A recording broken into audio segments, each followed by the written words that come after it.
Welcome to another new thing I'm trying. Time for the usual joke of Team Satisfaction carrying my views, because I have brought Mr. Alex back, and you can see what's happening right here, and I have some questions, but first I'm gonna let him introduce himself. Oh, hey. You may know me from the guy who has like the top three most popular videos on this guy's channel and like not even close, like by a mile. Um, yeah, my ego's pretty big. This list is beautiful. I don't know what Adam's talking about. This is perfection in its truest form, and I would love to explain that to you in full detail. I'm gonna need some explanation on a few of these, so I guess let's just go ahead and jump right into these. So, yeah, just go ahead and take us through the cards. Okay, so three Robin, three Eagle. They search, right? Robin searches any winged beast that's level 4 or lower, and Eagle can search any winged beast that is level 7 or higher. They both can like get you to your combo in different ways, although Eagle, you need another monster in your hand so that you can put the necessary like tribute fodder on the board. Uh, Mandatory 3 of both. Also worth noting that all the Floowandereeze monsters do have the effect that says you cannot special summon during the turn you activate either of their effects. So a lot of people are like, well, why are you even playing an extra deck? We'll get into that. I just figured I should preface that pretty early on in the profile. Two Strix, or Stree, and one Toucan. I was playing three Strix for a while because it does.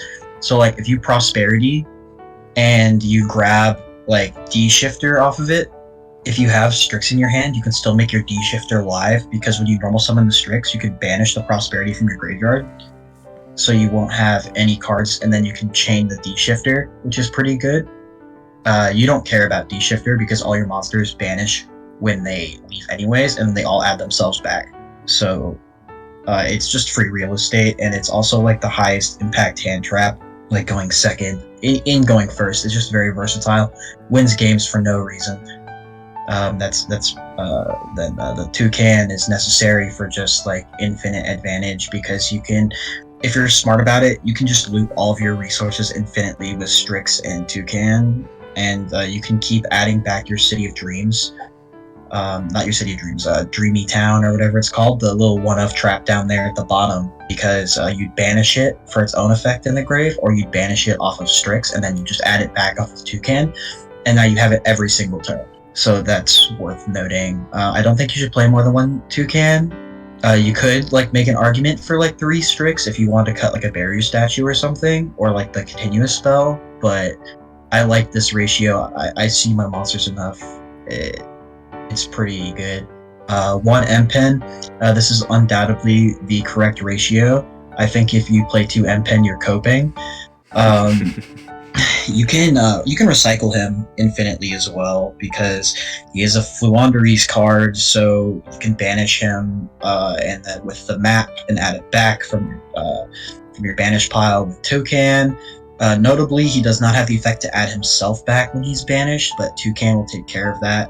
If he hits the grave, you just banish him with Strix and add him back with Toucan. It's like no big deal. If they out M-Pen like with removal, then he's done his job anyways by baiting said removal, and then you would just go through your combo on your opponent's turn with the Robin on the Dreaming Town, and you would Robin, and you would search the Toucan would add him back, and then you would just normal summon him during that chain for a second time. So there's really no need to play a second copy, in my personal correct opinion. Moving on. I swear my ego's not that big. 2 Barrier Statue, the Stormwinds. This is important because you ideally want to, like, opening it isn't bad, but also for your main combo, like your best combo with like Robin or Eagle plus map, you're gonna get to this guy, and and it demands an answer. So if they go to the battle phase and they let them run over it, when you use Sleepy Town or Dreaming Town or whatever it's called now, because I swear it's been changed like 5 times. you can search the second barrier statue and then normal summon it again on your opponent's turn, which is really good. Additionally, if you just have the second copy in your hand, the field spell does have a second effect that we'll get into later that you can use to your advantage with this guy if he's just stuck in your hand. And then for my 2 other tributes besides M-Pen, in the main, I play 1 Ryza and 1 Apex Avian. It really just depends on the matchup. Like, Ryza is great for winning games, like, on the spot, and Apex Avian is pretty good in the mirror, but also it's just really, really good in general as a just an omni negation sometimes if you're playing against. I'm trying to think. It was pretty uber specific. Sometimes you can't put up Stormwinds and you just have an M-Pen and they're playing it like Shaddolls or something and they're able to just summon their things in defense. It is nice to have the Avian. It's just an option.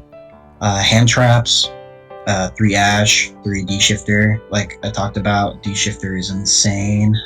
Then for spells, 3 of the map.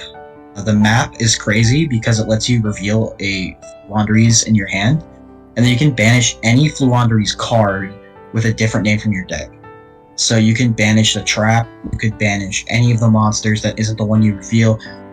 You can banish another one of the field spell if you really wanted to. You could banish the continue spell. Anything that has Floowandereeze in the name that isn't specifically the monster you reveal. And then you can immediately normal summon the revealed monster as like an additional normal summon. So this automatically lets you play through at least like 1 Ash or like Gamma because the field spell will banish another name from your deck, and then you'll normal summon the one that you added and use its effect, and you'll chain block that first one with the second one that is banished to add itself back to your hand. So they won't have an opportunity to Ash the monster that's being activated. They can still Gamma the banished monster if they want to. But then it also just gives you another, Flunder in your hand to continue your combo with, which is great. And you don't have to use your own normal summon. So even if that gets stopped, if you have more gas in your hand, you can just use your like inherent normal summon, I want to say, that the game just gives you every turn. Additionally, the field spell has a second effect that says if your opponent normal summons a monster, immediately after this effect resolves, you can normal summon 1 Floowandereeze monster.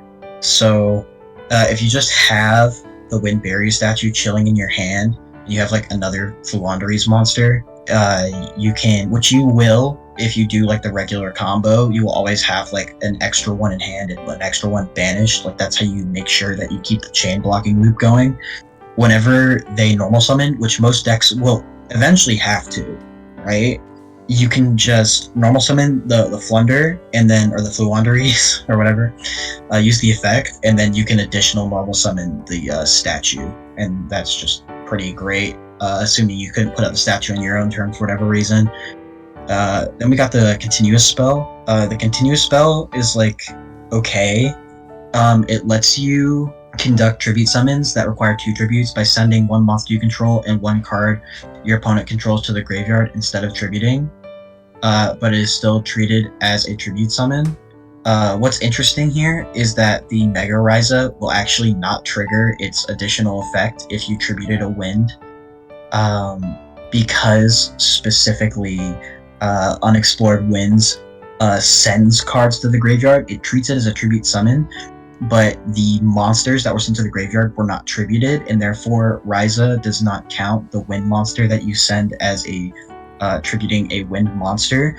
So he will only be able to put 2 cards on top of the deck. He won't be able to bounce anything back to the hand. And then this card's effect to Mulligan is pretty good. You just reveal 2 winged beast monsters in your hand, put them on the bottom of your deck in any order, and then draw 2 new cards. So like if you already have everything, and you just have like 2 random like other cards in your hand that you'd rather be like interruptions or consistency cards, you can just dig for those. It is also notable that this thing lets you tribute opponents' cards, so you can tribute over like problematic floodgates or problematic monsters like Dragoon or DPE. Things like that is pretty good. I didn't used to play this, and I might like cut it again in the future. I don't know. It's pretty. It's kind of a flex spot. And then 3 Prosperity is just way better than Extravagance in my opinion, because like a lot of people will play like Judgment in the main, and I should be playing Judgment in the side over like Drolls, but I haven't tested too much with that yet. I think Judgment's really good in the mirror, but Extravagance is good when you want to dig for those trap cards that you're playing in the main. But then the trade-off with that is that this deck is kind of like sometimes you just don't see a starter, and you really need as many consistency cards as possible to make sure that you see like as much as possible. And Prosperity lets you just like, okay, if you have the Robin, you need the map, grab the map. If you have the map but you don't have any Flunders, grab a Flunder. If you have everything and you just want to dig for like a D shifter, do that. Like Prosperity literally does not affect you in any way because you barely use your extra deck. And the only card in your deck that draws cards is the Continuous spell. And most of the time, you're not even like trying to capitalize on its effect to mulligan anyways. So it's like, it's fine. I'd play Prosperity over Extravagance all the time. Although you still can play Extravagance. I think this is better. 3 Duality. Like you said, you already aren't special summoning, so just getting to look at the top 3 cards of your deck and it doesn't conflict with Prosperity is great. It just lets you dig for more cards. Terraforming searches the map. 3 Book of Moon doubles as like interruptions, but its main function in this deck is to dodge cards like Imperm. So a lot of people will play Crossout in this deck along with targets, but that's like that's really, really bad because your deck is already kind of like inconsistent as it is. So until we get the new quick play spell that comes out in the next main set that lets you banish a Floowandereeze you control to search a Floowandereeze from your deck to your hand, you have to play Book of Moon to dodge Imperm. I mean, you don't have to, but you should. Right?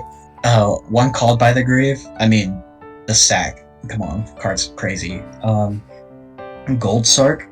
It basically just puts any Floowandereeze card in your banished pile, just so you can use it to chain block. It's just kind of like 5th copy of map, really, at this point. Then the 1 Trap, Dreaming Town. This is the one reason why we don't play Snowl. So a lot of people, I say a lot of people, not a lot of people actually do play Snowl. Snowl is a card that it's very interesting. It's the other level 10 monster, just like M-Pen. It says it's a level 10 water winged beast.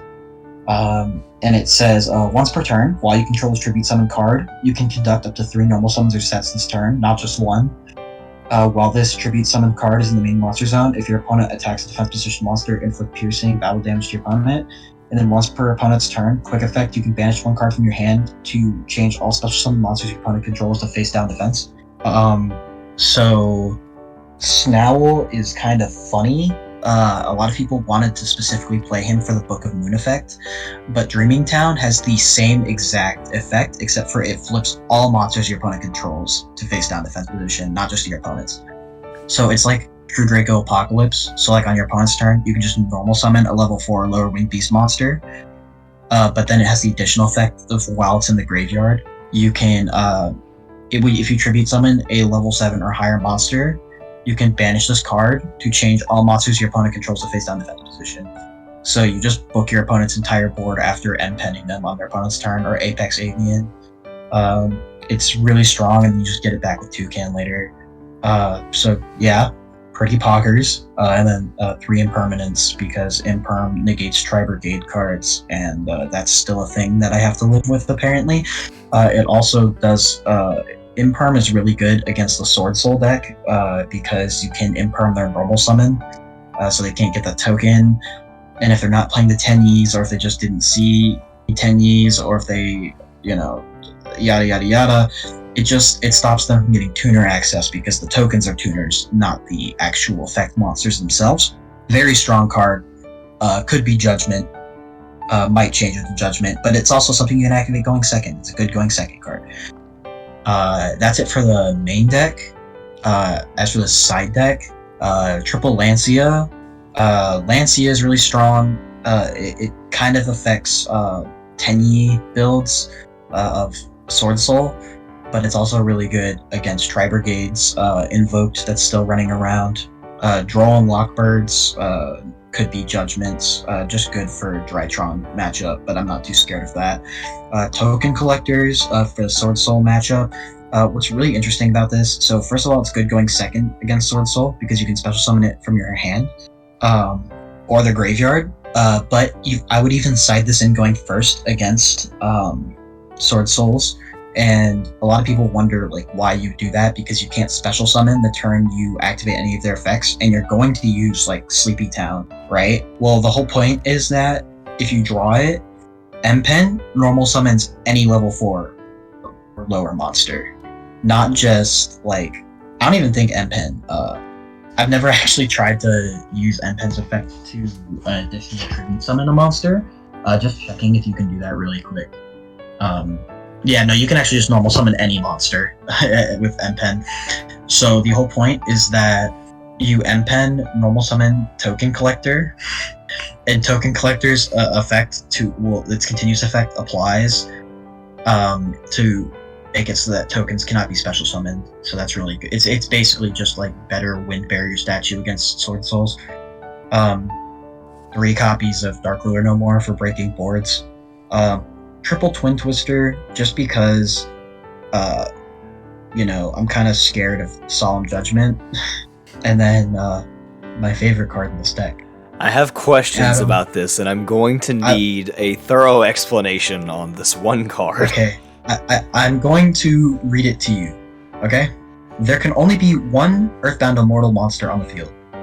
If there is no face-up field spell on the field, destroy this card. Your opponent's monsters cannot target this card for attacks. This card can attack directly.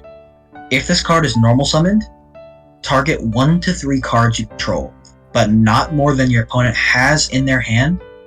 Shuffle them into the deck. Then discard the same number of random cards from your opponent's hand, or as many as possible. And if you do, this card gains 1,000 attack for each card discarded by this effect. Huh. So, first of all, what's funny is this isn't once per turn, LOL. But the other funny thing is that it's actually searchable by Eaglin. Okay, I'm gonna be honest with you. I don't think this card is like great, but it's really, really funny, and that's all that matters. And also, I have hand looped people with this before, so anecdotal evidence like, haha, this card is good. I mean, really, it's just like, if your opponent's playing a trap deck, you could like hypothetically hand loop them to remove like as many traps from their hand as possible, and then when they set like 2 trap cards, you just Dreaming Town, do your whole combo, and then summon Mega Ryza, and then Mega Ryza just freaking blow up the entire just stack like the rest of their cards, right? So now they just have nothing, and then you just full combo them and OTK them. That's pretty much it. Extra deck is pretty generic. Zeus for like the Xyz board that I play. It does come up once in a blue moon. Kikigashi Fucko. That card says, I have no gas in my hand, but I have 2 Flunders on my board, and I really need to live. So what happens is you summon this thing. You summon all these monsters the turn 3 before you actually do any Flunder effects, because you can't special summon the turn you do it. So you just have leftover monsters, and you just make it into this guy because you need to survive. Independent Nightingale is Zeus fodder. Ensemble Robin because it's funny. Prompt Rush because it can help you push for damage with M-Pen, because it's also spell and trap removal. Then Recital Starling searches things, and also if you can make it and Independent Nightingale, you can Gusto combo your opponent. It's really funny. You'll notice Recital Starling has the effect that says all battle damage you take from battles involving this XE summon card is also inflicted to your opponent. But Independent Nightingale says that you take no battle damage from battles involving a Lyrilisk monster. So it is ruled that your opponent will still take the damage because it it is already determined that both players. So it first determines that you will take 3,000 damage, and then Recital Starling's effect will apply, saying that you take no damage. Recital Starling's effect will apply, saying that your opponent also takes the damage. But then Leerlusk Independent Nightingale's effect applies, saying that you take no damage. But it is determined that your opponent will still take the 3k, or however much they would be taking. Usually 3k, because you attacking into Nibiru's and stuff. Access Code Talker. I summon this like with Farragut, basically, because I'll just link two of my Floowandereeze monsters into a Farragut, and then Farragut will summon like another one, and then I'll just like normal summon a Floowandereeze monster and not use its effect, and then I'll link them into access code and do big damage. Nightmare package, just Phoenix Unicorn, good ones. Linkaribo is a good link one. You could probably like put Anima here.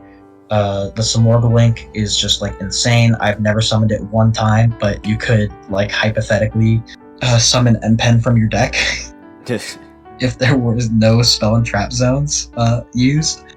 You could also summon Apex Avian, barrier statues, etc., etc. And then 2 Farraguts and 2 Shregs just for like banish fodder, really. But like sometimes you do summon Shreg and it's crazy because then you just have it on your board and you get to banish a card, and then you set your Sleepy Town or Dreaming Town. I've called it like 8 different things, just bear with me.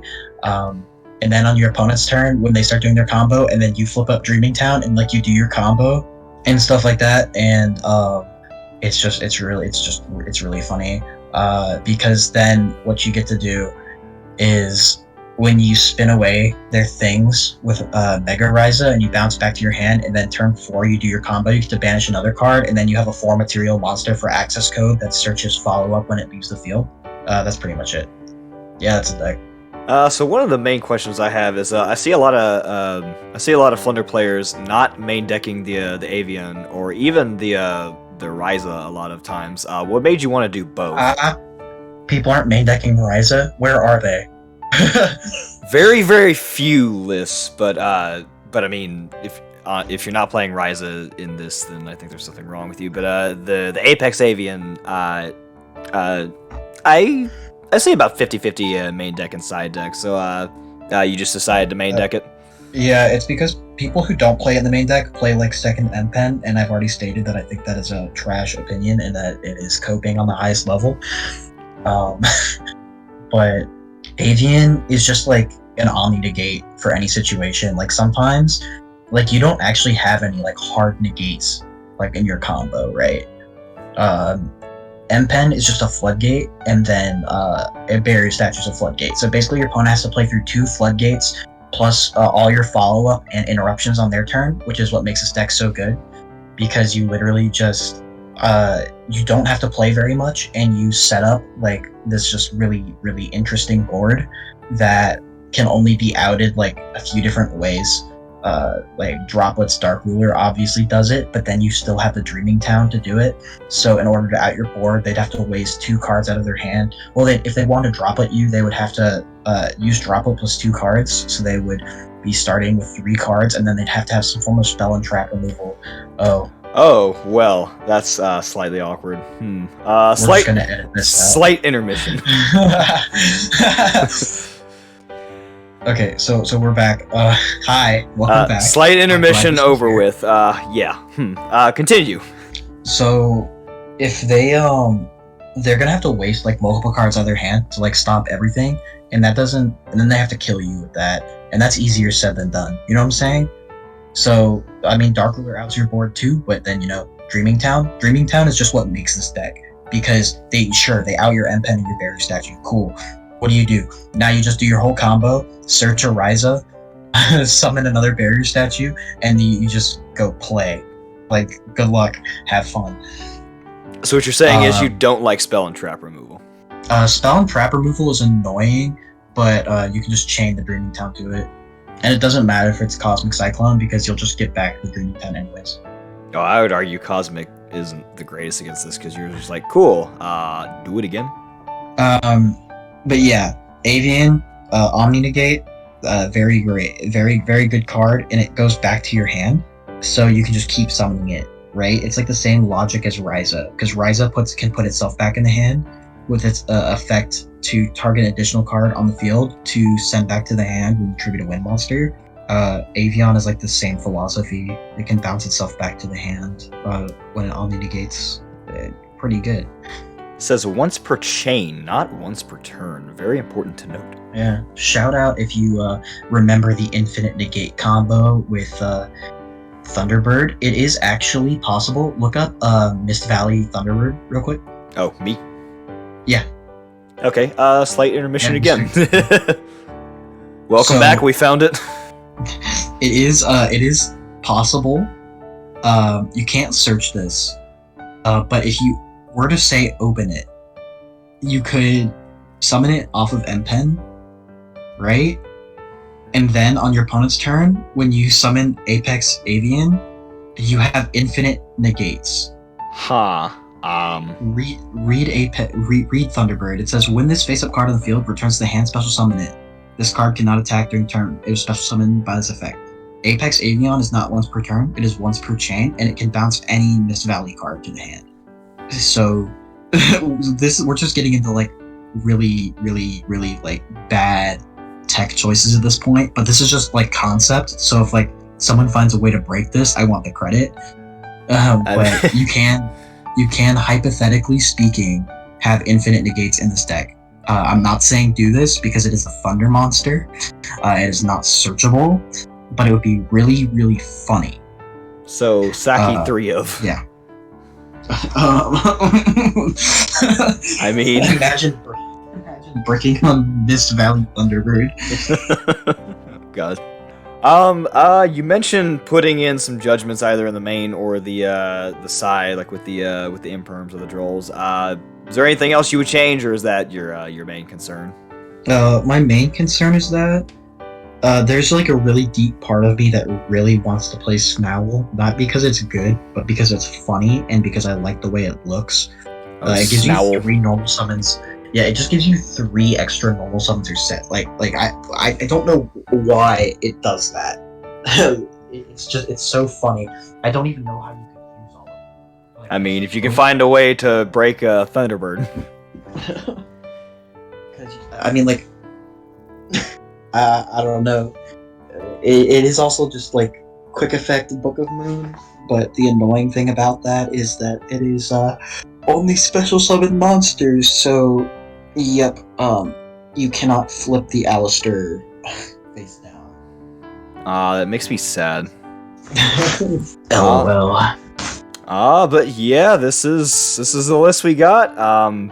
Everything that needed explaining, especially Mr. Funnyman down here. I think we got to it. Any other final thoughts on anything here? Yeah, I think this deck is badass. Yeah, that's about it. I don't really know what else to say. Team satisfaction, best team. Feel free to steal my list and top a YCS with it, and then tell everybody that I made it. There you go. And that's what we got for you. As per usual, there are links in the description. Please, somebody find a way to break Thunderbird, because I will. When you do it, please come here with your deck profile so that I can do that, and then I'll have Alex in the call so he can judge you / praise you as well. But Virginia. I mean, if we predicted it here and then it happened. But yeah, that's about all we got. Thanks for tuning in and have a great rest of the day.